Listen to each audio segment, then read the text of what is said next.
Nancy DeMoss Wogemuth nos lembra que existimos para servir. Então, quando Deus interrompe meu dia com alguém que tem uma necessidade ou algo que eu não tinha planejado, resmungar e reclamar e ficar irritada com isso, agir como se fosse uma obrigação, é realmente esquecer quem eu estou servindo e por quê.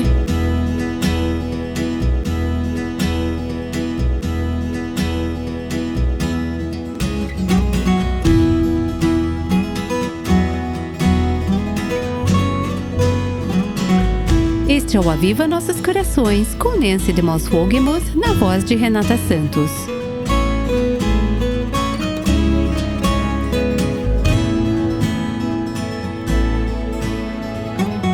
Joseph Tson, se escreve T-S-O-N, é um pastor romeno que foi exilado de sua pátria natal em 1981 por causa da influência que ele havia tido em seu país, levando as pessoas a se voltarem para a fé em Cristo.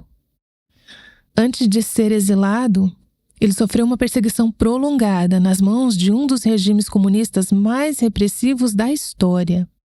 Durante seu exílio, ele emigrou para os Estados Unidos, onde ministrou por quase 1 ano, antes de finalmente poder voltar à sua terra natal, após a queda do comunismo, onde ele serve até hoje.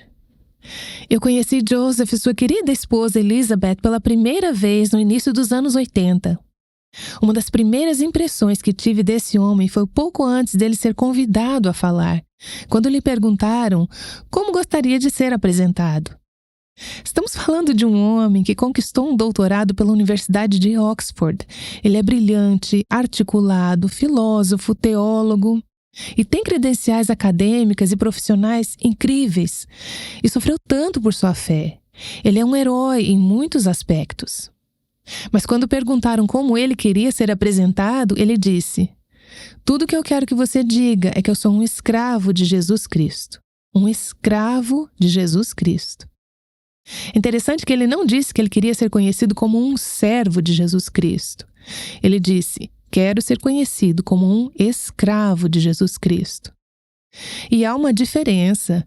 Se você procurar as duas palavras no dicionário, verá que um servo é alguém contratado para realizar serviços para outra pessoa. Ele é um empregado. Mas se você procurar a palavra escravo, verá que um escravo é um ser humano que é propriedade de outra pessoa.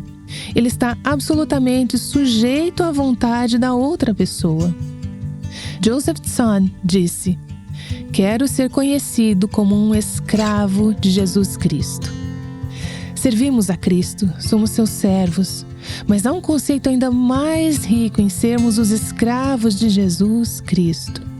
Acho que é um conceito sobre o qual não falamos muito, não exploramos, porque a escravidão é um conceito especialmente no Ocidente que resistimos. Esse conceito foi abusado e mal utilizado. Pensamos que mal podemos tolerar a ideia de ter escravos. Mas a palavra escravidão meio que fica entalada na garganta. Como deveria, se estivermos falando de um ser humano ser dono de outro ser humano e coagir serviço dele ou dela contra a vontade do mesmo. Essa é uma ideia que não está certa, não é um relacionamento correto entre duas pessoas que foram criadas à imagem de Deus. Mas é apropriadíssimo que eu e você nos vejamos como e que escolhamos ser escravas de Jesus Cristo. Por favor, abra sua Bíblia no livro de Êxodo, capítulo 21. Nesse trecho, encontramos uma extensa lista de regras que Deus deu sobre como os servos deveriam ser tratados. E no meio de toda essa lista de regulamentos, há uma cena bastante dramática que acredito ilustrar vividamente o que significa ser um escravo de Jesus Cristo. Êxodo 21, vou ler os versículos 1 e 2 e depois os versículos 5 e 6.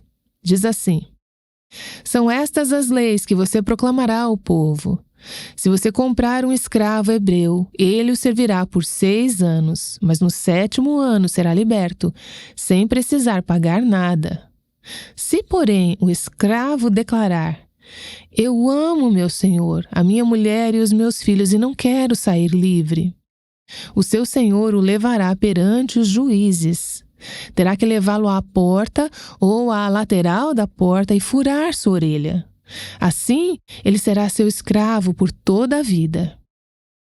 Agora vamos olhar o contexto aqui. Na cultura judaica, ocasionalmente, judeus que estavam na miséria eram forçados a se vender em serviço a seus compatriotas judeus, e Deus fez provisão para isso. Ele disse que você tinha que tratar bem seus servos, você não poderia abusá-los, não poderia maltratá-los, tinha que tratá-los com bondade e justiça. E ao final de 6 anos, eles tinham que ser libertados. Você não podia mantê-los como servos por mais tempo do que isso. Nesse trecho, temos uma descrição de uma oportunidade que foi fornecida a um servo que havia cumprido seus 6 anos. Ele havia cumprido sua obrigação e agora estava prestes a ser liberado da servidão. Ele estava livre para partir. No entanto, neste caso específico, o servo desenvolveu um forte relacionamento amoroso com seu mestre e com a esposa e os filhos que nasceram durante esses anos de serviço, a ponto de decidir: eu não quero ser liberado do serviço do meu mestre. Presumivelmente, ele admirava seu mestre. Ele estava grato pela forma como havia sido tratado, pela forma como havia sido provido, e queria continuar a servir na casa de seu mestre. Ele disse claramente: eu amo meu mestre. Um relacionamento havia se desenvolvido. Eles haviam se tornado mais do que empregador e empregado. Havia um relacionamento de amor, e com base nisso, ele disse: quero ser um escravo para toda a vida. Agora lembre-se, ele não estava obrigado a ficar. Ele poderia partir livremente, mas ele queria ficar. Ele amava seu mestre e fez uma escolha voluntária de se tornar o escravo de vínculo, o escravo por toda a vida de seu mestre. Dependendo da tradução que você estiver usando. Um escravo de vínculo era um homem que era escravo por toda a vida. E ao fazer esse compromisso, ele não estava apenas se inscrevendo para mais 6 anos de serviço ou um período de serviço. Ele estava assumindo um compromisso permanente e vitalício. Ele estava se entregando e renunciando permanentemente a todos os seus direitos para seu mestre. Isso foi o ato de um homem que disse voluntariamente a alguém que ele conhecia, amava e confiava: eu sou seu, eu pertenço a você, quero passar o resto da minha vida cumprindo os seus desejos.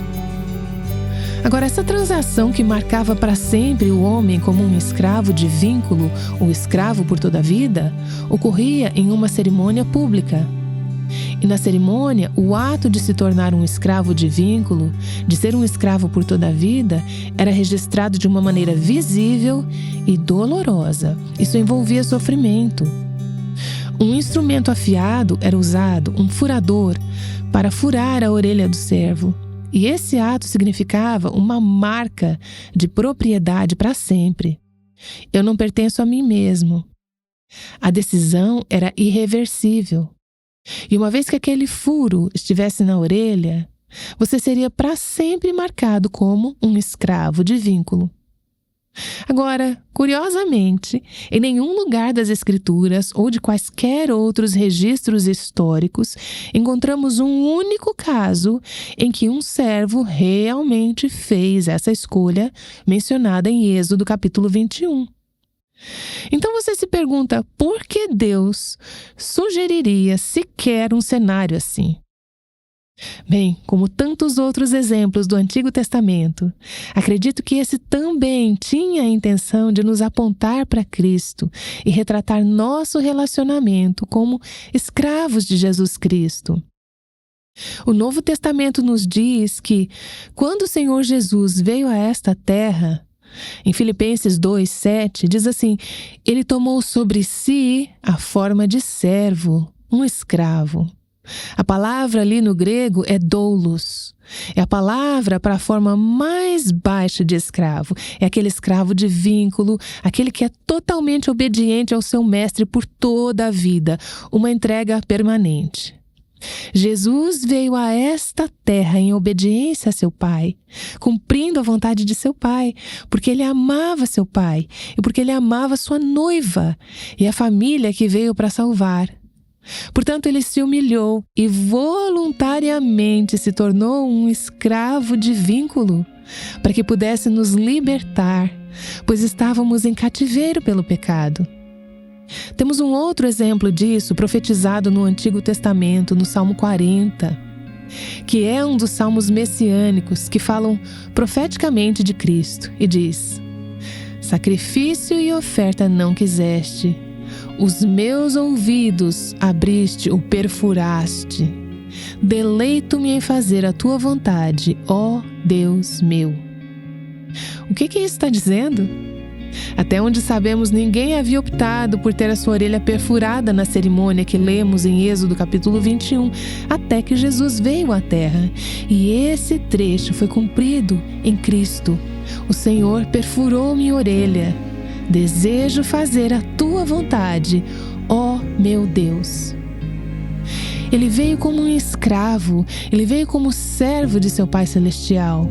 E em seu desejo de fazer a vontade de Deus e em sua disposição de suportar e sofrer as marcas dessa submissão, ele se tornou o escravo de vínculo que simbolicamente cumpriu aquela troca literal que foi descrita na lei do Antigo Testamento. E isso é, em última análise, o que nos motiva a estar dispostas a dizer: Senhor, eu sou tua serva. Perfura minha orelha, para que todos possam ver e saber que tenho uma entrega vitalícia a ti, como Senhor. Todos nós sabemos o que é um perfil biográfico, um esboço biográfico. Eu mesma escrevi vários perfis biográficos. E quando você escreve um pequeno perfil biográfico sobre si mesma ou sobre outra pessoa, você geralmente não escolhe incluir coisas comuns ou ordinárias. Você coloca as coisas que você acha que serão particularmente impressionantes. É interessante para mim que quando chegamos ao Novo Testamento e abrimos as cartas, as epístolas do Novo Testamento, os autores nos dão um pequeno perfil biográfico. Mas eles geralmente não colocam no perfil biográfico as coisas que você pensaria que são mais impressionantes. Por exemplo, o apóstolo Paulo, ele era um apóstolo, e isso não era dado a muitos. Mas ele frequentemente nem mesmo se refere a si mesmo como apóstolo em seu perfil biográfico ou introdução. Ele era um pregador incrível, professor e evangelista. E penso em todos os títulos que, se você ou outra pessoa estivesse escrevendo seu perfil biográfico para ele hoje, poderia incluir. Suas credenciais eram impressionantes. Ele tinha um treinamento teológico avançado e às vezes mencionava os seus títulos, mas geralmente quando o fazia, eram coisas que ele sentia que eram impressionantes do ponto de vista humano, mas realmente não importavam muito para Deus. Quando ele se apresentava em suas epístolas, frequentemente dizia Paulo, o doulos, no grego, o escravo de Jesus Cristo. Agora tenha em mente que na era romana, em que Paulo escreveu, a escravidão ainda estava muito em prática. E ser um doulos, um escravo, era estar na posição mais humilde que existia. Ser escravo não era um título impressionante. Era um título reservado à escória da terra, às pessoas da parte mais inferior da hierarquia. É como colocar algo totalmente sem sentido ou insignificante em seu perfil biográfico, pelo menos do ponto de vista dos leitores. E então vemos não apenas o apóstolo Paulo, que Tiago e Judas também escreveram cartas no Novo Testamento. Ambos eram irmãos do Senhor Jesus.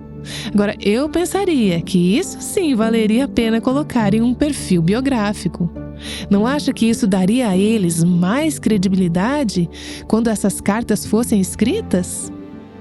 Mas quando você abre o livro de Tiago e o livro de Judas, você descobre que eles se apresentam não como irmãos do Senhor Jesus, mas como doulos, escravos, servos do Senhor Jesus. Esses homens seguiram os passos desse grande escravo, o próprio Senhor Jesus. Eles sabiam que eram filhos de Deus. Eles sabiam que eram co-herdeiros, herdeiros conjuntos de Jesus Cristo, e não tinham vergonha de dizer que essas coisas eram verdadeiras. Mas, acima de tudo, eles queriam ser conhecidos como escravos, doulos do Senhor Jesus Cristo. Agora, o que significa ser um escravo de Jesus Cristo? Bem, várias coisas. Em primeiro lugar, é óbvio que significa que somos propriedade dele. Ser um escravo significa que a minha vida não me pertence. Ser um escravo do Senhor Jesus significa que vivemos, andamos e funcionamos sob sua autoridade, que somos obedientes à sua direção. A obediência absoluta é um sinal de escravidão. Há um trecho interessante em Lucas, capítulo 7. O centurião tinha um servo que estava doente. Um escravo é a palavra ali, doulos. E à beira da morte. Esse centurião valorizava muito seu servo.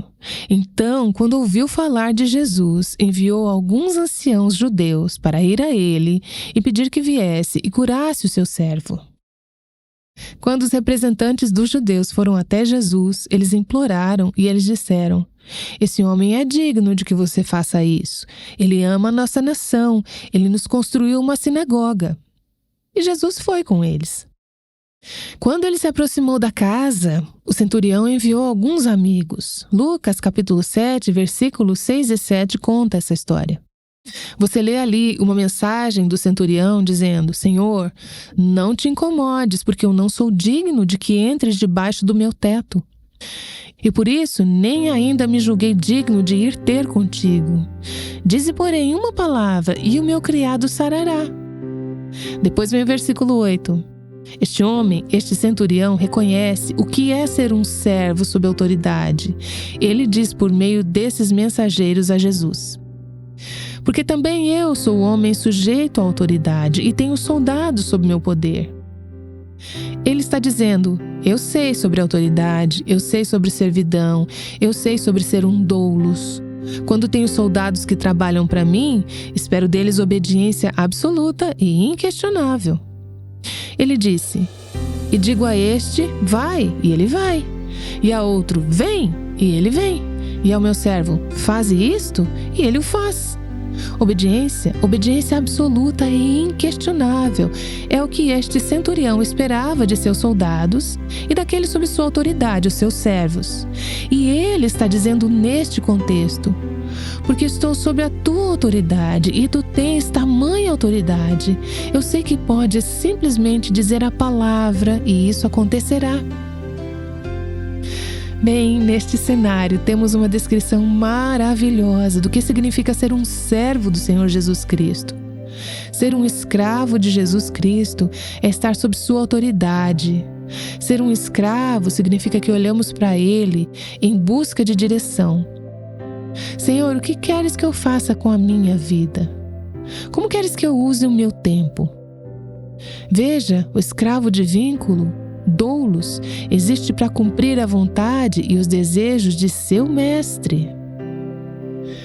À medida que nos reconhecemos como escravas de Jesus Cristo, estamos dizendo: eu não posso definir a agenda da minha vida. A questão não é o que está na minha lista de tarefas para hoje. A questão é: Senhor, o que tu queres que eu faça hoje? Isso significa que continuamente tenho que entregar minha lista de tarefas ao Senhor.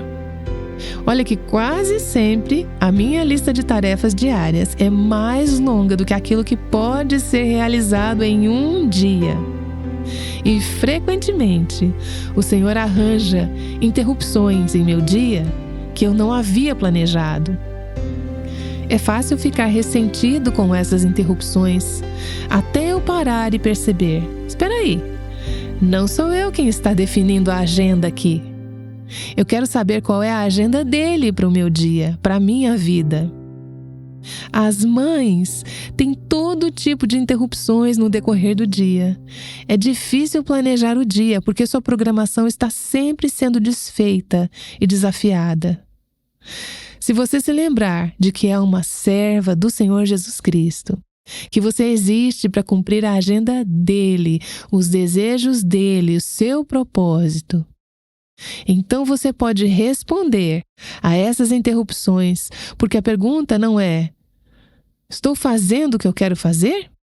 A pergunta é: estou fazendo o que ele me chamou para fazer?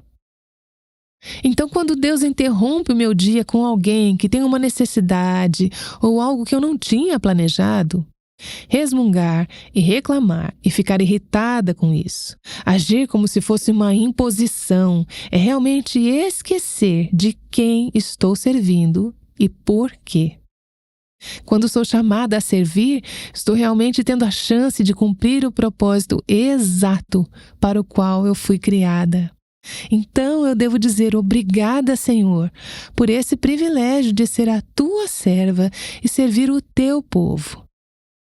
Ser esse escravo de vínculo é uma rendição para a vida toda. É uma rendição permanente, é uma rendição 24 horas por dia, 7 dias por semana. Significa que eu não tenho tempo que seja meu. Estou sempre à disposição do meu mestre. Ontem à noite passei um tempo com uma família que está sendo solicitada pelo Senhor a fazer algo extremamente difícil, fazer uma entrega ao servir o Senhor, que não é o que eles teriam escolhido. E foi tão precioso estar com aquela família e ouvir o pai, a mãe e em seguida as crianças, um de cada vez, através de suas lágrimas, orando e dizendo: Senhor, queremos fazer o que queres que façamos. Somos teus servos.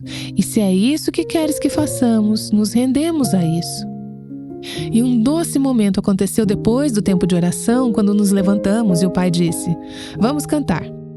O que devemos cantar? E a mãe disse: vamos cantar, crer e observar. E eles cantaram com lágrimas nos olhos.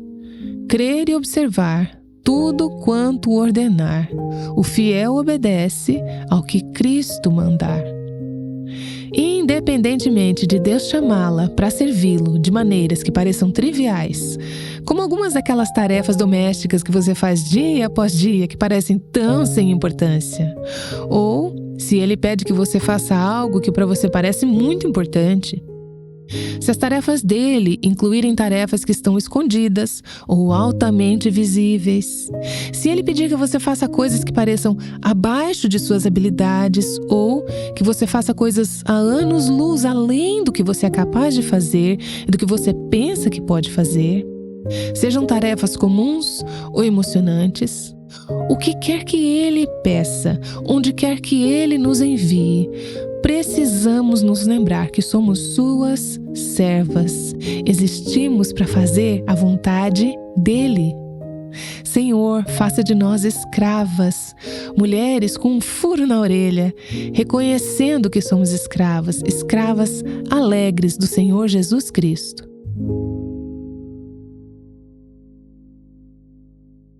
É impossível viver verdadeiramente para o Senhor se você não estiver entregue a Ele. Nancy DeMoss Wogemuth tem mostrado como abrir mão de tudo para seguir a vontade de Deus. Estamos gratas por Ele usar o Aviva Nossos Corações como um lembrete diário para que as mulheres entreguem suas vidas a Ele. Nancy recebeu um e-mail que fala sobre um desses momentos de rendição. Esse foi um doce e-mail que recebi de uma moça que eu chamarei de Ana. Ela compartilhou como recentemente se encontrou com seu pastor, expressando reservas sobre algumas das iniciativas de sua igreja. Ela estava desencorajando-o de seguir alguns dos planos que a igreja estava fazendo para o evangelismo. Então Ana baixou uma série do Aviva Nossos Corações e começou a ouvi-la. Ela disse o seguinte: é como se Deus me sentasse e dissesse: isso é para você. Ela foi convencida de que estava tentando controlar as coisas em sua igreja por causa de feridas do seu passado. Ela continuou dizendo: por volta das 22h30 da noite até as 4h30 da manhã seguinte, fiquei no meu quarto, de joelhos e em lágrimas, angustiada com a maldade do meu coração. Naquela noite, Deus levou Ana a um lugar de renovada rendição. Ela escreveu parte do que ela orou naquela noite. Ela disse: perdoe-me, Senhor, pelo meu desejo de sabotar a tua obra. Tu és todo-poderoso e nada pode impedi-lo de cumprir a tua vontade. Perdoe-me pela minha arrogância em pensar que eu sei o que é melhor. Perdoe-me pela minha falta de confiança em ti e no trabalho do teu Espírito Santo. Obrigada por revelar o meu pecado e quebrar a minha vontade. Ana chegou a esse ponto de rendição através de uma das séries do Aviva Nossos Corações. Acesse o nosso site e confira os podcasts anteriores e outros recursos disponíveis, como livros, artigos, desafios e vídeos. Ajude mulheres como Ana a terem acesso a conteúdos que a ajudem nas tomadas de decisões do dia a dia.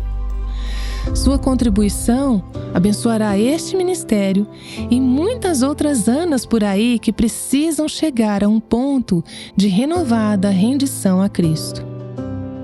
E gostaríamos de enviar o livreto da Nancy, Enfrentando Nossos Medos, por e-mail, como forma de agradecimento quando você apoia o Aviva Nossos Corações com uma oferta de qualquer valor esta semana. Para fazer sua doação, acesse www.avivanossoscaracóis.com e clique na aba Doações para informações bancárias e sobre o nosso Pix. Após fazer sua doação, mande um e-mail para contato@avivanossoscaracóis.com para que possamos enviar esse livreto para você. Se você ainda não faz parte do nosso grupo de WhatsApp e não recebe nossos podcasts diariamente, clique no link aqui na transcrição ou visite nosso site e clique no ícone do WhatsApp para ser adicionada. Bem, Nancy diz, num mundo de 50%, um 100% realmente se destaca. Descubra o que ela quer dizer enquanto ela continua a série Rendição, o coração controlado por Deus. Esperamos por você amanhã aqui no Aviva Nossos Corações. O Aviva Nossos Corações é um ministério em língua portuguesa do Revive Our Hearts com Nancy DeMoss Wogemuth, chamando as mulheres à liberdade, à plenitude e à abundância em Cristo.